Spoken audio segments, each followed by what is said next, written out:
l'association des médecins internes de l'Université Mohamed VI de la Santé, l'AMIOM, nous vous souhaitons la bienvenue. Ce séminaire a l'objectif de réunir différentes compétences médicales et non médicales pour discuter du cannabis non thérapeutique. Cette discussion se fait dans le cadre d'une utilisation médicamenteuse, c'est-à-dire pour traiter donc des maladies, non pas pour une utilisation récréative ou pour une consommation personnelle. Il s'agit d'un diagnostic et d'une prescription médicale. Et ceci doit se faire dans le cadre d'une réglementation, se fait dans le cadre d'un dosage particulier des deux composantes du cannabis, le THC et le cannabidiol, encore une fois, en conformité avec la réglementation en vigueur et dans le cadre d'un usage strictement et uniquement thérapeutique. J'ai été invitée aujourd'hui à participer à ce dîner-débat organisé par l'Association des médecins internes de l'Université Mohamed VI des sciences de la santé et qui a pour but d'échanger, de discuter autour des éventuelles utilisations du cannabis dans un but thérapeutique. Donc en tant que psychiatre et en tant qu'enseignante, il me paraît intéressant de passer en revue et de discuter des possibilités effectivement thérapeutiques que le cannabis offre, mais encore faut-il préciser qu'on ne parle pas du cannabis dans sa globalité, mais qu'on parle de certains composants du cannabis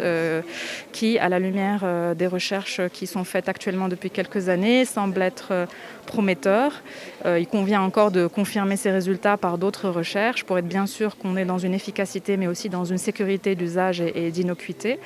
Et donc il s'agit de débattre de ces possibilités-là offertes par certains composants, j'insiste,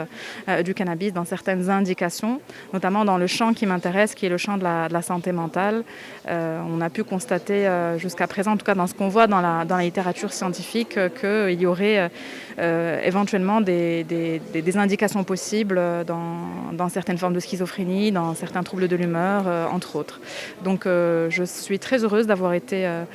conviée à cette table ronde qui, j'espère, sera très intéressante. Je suis là pour participer à un débat essentiel par lequel il est important d'éclairer tout le monde sur le bien fondé de ce qui est en train de se passer dans notre pays par rapport à la problématique du cannabis et qu'est-ce que ça ouvre comme perspective pour le pays, qu'est-ce que ça permet comme ouverture, comme mise en place de traitements qui vont sauver énormément de personnes. Il est évident qu'il est nécessaire de recadrer, de poser un cadre, et je pense qu'il ne peut pas y avoir de cadre sans débat. Nous sommes ici pour essayer de participer justement à ce débat indispensable, et je pense que rien ne pourra se faire sans éclairer toutes les personnes, tout citoyen marocain, par rapport à la situation, parce que cet éclairage permettra à chacun de comprendre le bien fondé de ce qui est en train de se passer. Et je suis très confiant pour la suite et pour l'avenir du cannabis dans notre pays, dans son versant bien évidemment thérapeutique, et c'est vraiment quelque chose d'essentiel. L'Association des médecins internes de l'Université Mohamed VI des sciences de la santé a l'immense honneur et l'immense privilège d'organiser un débat sur le sujet du moment, le sujet d'actualité du moment qui est le cannabis thérapeutique. Donc un projet de loi a été adopté hier en conseil de gouvernement et nous, notre but en tant que scientifique, en tant que jeune médecin, en tant que médecin interne de l'hôpital Cheikh Khalifa, c'est d'expliquer à l'opinion publique c'est quoi le cannabis thérapeutique, quels sont les défis que ça va poser pour notre pays, mais surtout et aussi quelles sont les opportunités que ça va poser pour notre pays. Les opportunités sont thérapeutiques, médicales. Le cannabis thérapeutique est déjà légalisé dans une 50aine de pays.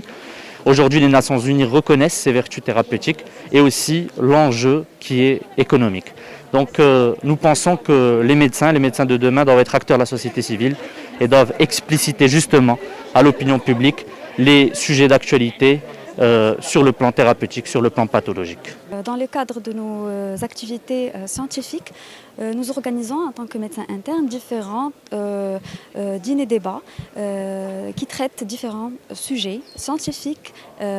médicaux et aussi surtout des sujets d'actualité, notamment l'exemple d'aujourd'hui à propos du cannabis thérapeutique qui est, comme je viens de le citer, un sujet d'actualité qui concerne toute